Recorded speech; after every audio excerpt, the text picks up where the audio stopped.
今日想同大家分享一啲關於買魚嘅秘密。呢啲嘢如果你唔係喺街市浸咗幾十年，或者有行內人指點，真係一世都未必知。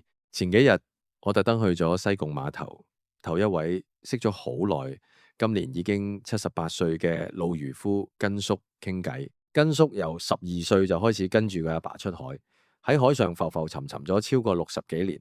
邊種魚好食，邊種魚係人工養，邊種魚係天生天養，佢一眼就睇穿。根叔同我講，而家街市雖然魚類繁多，但好多其實都係魚排養殖，雖然平，但陣泥味同營養價值同野生嘅真係差好遠。根叔語重心長，淡同我講，有8種魚，到而家為止，幾乎全部都係野生，好難，甚至係冇可能進行大規模人工養殖。如果你喺街市見到呢幾種魚，只要新鮮，千祈唔好手軟，一定要買嚟試下，因為呢啲先係真正嘅大海之味。我哋先嚟講下第一種，亦都係好多老香港心目中嘅魚中之王，就係英闖。大家平時去街市可能成日見到白鯧、黑鯧或者金鯧，金鯧通常都係人工養嘅，一對對蛋擺喺度，價錢好大眾化。但係英鯧就完全唔同，佢係鯧魚入面體型最大、肉質最肥美嘅一種。點解英鯧人工養唔到呢？根叔話英鯧呢種魚性格好烈，佢哋習慣咗喺廣闊嘅深海入面快速游動，對水質同含氧量嘅要求極高。一旦被網捕獲或者放入狹窄嘅養殖池，佢哋就會因為過度驚恐或者缺氧，好快就斷氣。所以你喺街市見到嘅英鯧，基本上都係漁民出海拖網或者釣返嚟嘅。英鯧嘅魚身比起普通白鯧更加厚實，個頭比較鈍，個樣望落去真係有種鷹嘅氣勢。根叔教路買英誇，最緊要睇佢身上面嗰層銀粉仲喺唔喺度。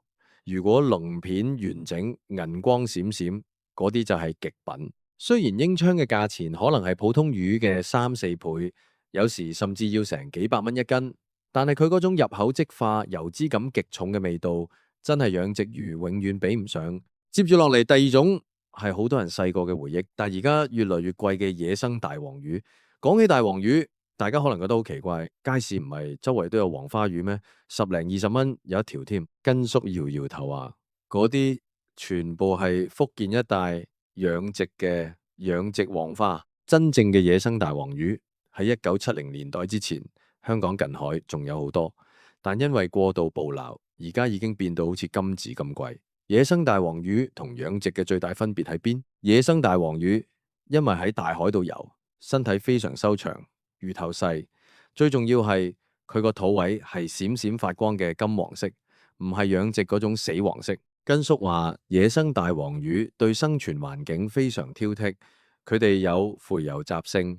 人工環境好難模擬呢種自然規律。而家一條真正野生重1、2斤嘅大黃魚，隨時拍賣到幾千甚至上萬蚊。雖然我哋平民百姓未必成日食得起咁貴，但如果你係一啲專賣本地生猛海鮮嘅攤檔，見到體型修長、顏色自然嘅細鱗黃花，可能就係本地野生嘅黃花仔嗰種鮮甜味。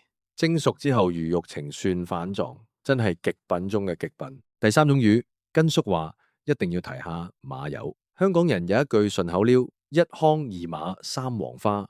呢個馬字指嘅就係馬友。馬友魚喺香港非常受歡迎，特別係用嚟整鹹魚或者凍魚。點解馬友難養？馬友係一種非常高竇嘅魚，佢哋嘅魚苗對環境極之敏感，死亡率非常高。雖然近年開始有人嘗試人工養殖，但技術仲未算非常成熟，而且養出嚟嘅馬友油脂分布遠遠唔及野生嘅咁均勻。野生馬友因為長期喺海流中掙扎，佢嘅脂肪係滲透入去肌肉纖維入面，所以食落去會有種甘香嘅感覺。根叔話買馬友一定要揀啲魚身肥壯、魚鱗完整嘅。馬友魚本身含油量極高，特別係魚油入面含有豐富嘅 Omega-3。對心血管好好。老漁夫話最好食嘅馬友係大約重3至5斤嘅野生貨，用嚟清蒸或者用鹽醃完再煎，嗰種香味可以傳到去隔離街。第四種係牙帶魚。亦都有人叫佢大魚。大家喺街市見到牙大魚，通常都係一條條長長銀白色嘅。牙大魚係一種深海魚，佢哋生活喺水深幾十至100米嘅地方。根叔解釋，深海魚有一個特點，就係佢哋適應咗高壓環境。當漁民用網將佢哋拉上水面嘅時候，因為壓力突然改變，牙大魚嘅標會爆裂，所以佢哋一上水就會死。因為咁，牙大魚根本冇辦法活體運輸，更唔好話放入池度養。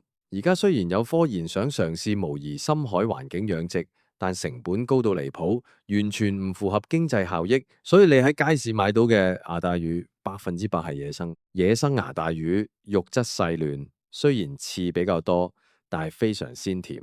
根叔教我揀牙大魚要睇對眼，眼珠黑白分明，魚身銀粉唔剝落嘅就係新鮮貨。如果你見到啲魚身發黃或者銀粉跌到七七八八，嗰啲就係雪咗好耐嘅冰鮮貨，味道差好遠。第5種係紅衫魚。紅衫魚係香港家庭最常食嘅魚之一。細個嗰陣，阿媽最中意用紅衫魚煎香，之後加幾片薑嚟煲魚湯。但你有冇發現近年紅衫魚好似少咗好多，而且貴咗好多？根叔感慨話：紅衫魚係完全人工養唔到嘅。紅衫魚生活喺外海嘅沙泥底，佢哋嘅食性好雜，中意食細蝦細蟹。人工飼料好難滿足佢哋嘅營養需求。加上紅衫魚生長速度相對慢，養殖成本太高，所以每一條紅衫魚都係大自然嘅饋贈。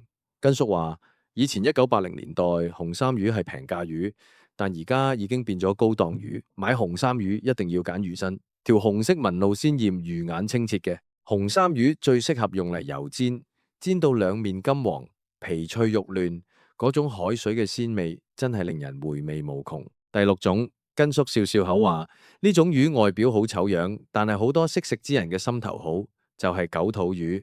狗肚魚學名係龍頭魚，佢個身軟綿綿，好似冇骨啖。點解呢種魚養唔到？因為狗肚魚對水質要求極高，而且佢離開海水之後極難存活，加上佢嘅經濟價值喺以前唔算高，冇人會嘥錢去研究點樣養呢種軟皮蛇。但係狗肚魚係完全冇污染嘅野生魚類。根叔話：狗肚魚雖然平，但係好有營養。喺大排檔食椒鹽，狗肚魚就食得多。其實喺屋企用嚟煮豆腐湯或者裹粉漿寨都非常之正，因為佢係野生的，所以完全冇嗰種人工魚嘅腥味，反而有一種淡淡嘅甜味。第7種係剝皮魚，亦都係我哋叫開嘅沙猛或者馬面魚。剝皮魚個樣好古怪，塊皮硬崩崩，煮之前要成塊皮撕落嚟，所以叫剝皮魚。呢種魚主要生活喺海中底層，具有季節性洄游嘅特性。根叔話：剝皮魚係一種好硬頸嘅魚，佢哋唔中意喺受限嘅空間生活，而且佢哋嘅食物來源好廣泛，人工環境好難模擬。最重要係剝皮魚嘅產量喺野生環境入面原本好大。所以一直都冇發展人工養殖。剝皮魚嘅肉質非常結實，好似雞肉啖，而且除咗一條主骨之外，幾乎冇乜細刺，非常適合小朋友食。根叔話，剝皮魚用嚟豆豉蒸或者乾煎都好出色，特別係佢個肝，大個嗰陣真係好似鵝肝咁肥美。呢啲都係野生魚先有嘅層次感。最後一種，第8種，根叔話一定要講馬鮫魚。馬鮫魚係一種大型嘅肉食性魚類，游得極快，係海洋入面嘅短跑冠軍。你想象一下，要養一種時速可以去到幾十公里嘅魚，個養殖場要幾大先啊？而且馬鮫魚性情兇猛，人工飼養好容易發生互相殘殺或者撞網受傷，所以馬鮫魚亦都係純正嘅野生貨。馬鮫魚肉質緊實，營養價值極高，含有豐富嘅蛋白質同礦物質。喺北方，馬鮫魚係用嚟整魚肉水餃嘅首選。喺香港，我哋最中意用馬鮫魚切片嚟煎。根叔話，馬鮫魚一定要食新鮮嘅，因為佢嘅脂肪含量高，死咗之後如果處理唔好，好快會變質。揀馬鮫魚要睇佢身上面嘅青藍色斑點係咪清晰，肉質撳落去係咪有彈性。講完呢8種魚，根叔仲同我分享咗一啲喺街市買魚嘅心法。佢話而家好多人買魚只係睇個價錢，或者睇條魚生唔生猛。其實有啲魚雖然喺水缸度游下，但可能已經餵咗藥，或者因為長期困喺細空間，產生咗壓力毒素，食落去並唔健康。相反，有啲冰鮮魚如果係捕獲之後即刻冰鎮處理，雖然係死嘅，但鮮度同營養可能比養殖嘅生猛魚更高。根叔話佢喺海上過咗60幾年，見證咗海洋資源嘅變化。以前1990年代隨便出海都能夠滿載而歸，而家雖然科技進步咗，但魚反而難捉咗。所以佢一直強調我哋食魚要食得精，唔好食得雜。呢8種野生魚雖然有啲貴，有啲樣衰，但佢哋代表咗海洋最原始、最純粹嘅力量。買呢啲野生魚嘅時候，根叔仲提醒咗幾個細節。第一，要睇季節，例如馬友，通常喺入冬之後最肥美；紅衫魚就係春天之後最好食。第二，要睇產地，雖然都係同一種魚，但係南中國海同東海出產嘅味道都會有細微差別。第三，要相信自己嘅鼻，野生魚應該係有一股清爽嘅海水味，而唔係陣泥腥味或者化學味。根叔今年已經78歲啦，佢話佢而家每日仲會食少少魚，皮膚依然好紅潤，手腳亦都好靈活。佢話呢啲都係海洋賜予佢嘅禮物。佢教我煮呢啲野生魚，千祈唔好落太多調味料。